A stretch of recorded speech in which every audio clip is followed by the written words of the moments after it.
Hello guys, at may bago na namang nabukas na store dito sa may Baguio City. Ito yung white chicken. Tapos na ako sa lasa guys, kaya yan nakabili na rin ako.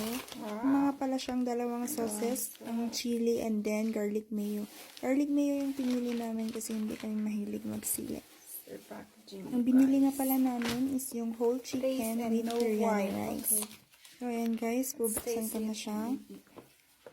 We're gonna know why. Yan. Tapos ito pala is 300 pesos. Sulit na siya. Good for 2 to 3 persons. Nakikita ko lang siya sa TikTok at sa Facebook. Ngayon, pwesto na sila dito sa may Nagilian Road. Kaya namang hindi na ako nagpatumpit-tumpit pa at pinuntahan ko na. And of course, matitikman na natin ang white chicken nila.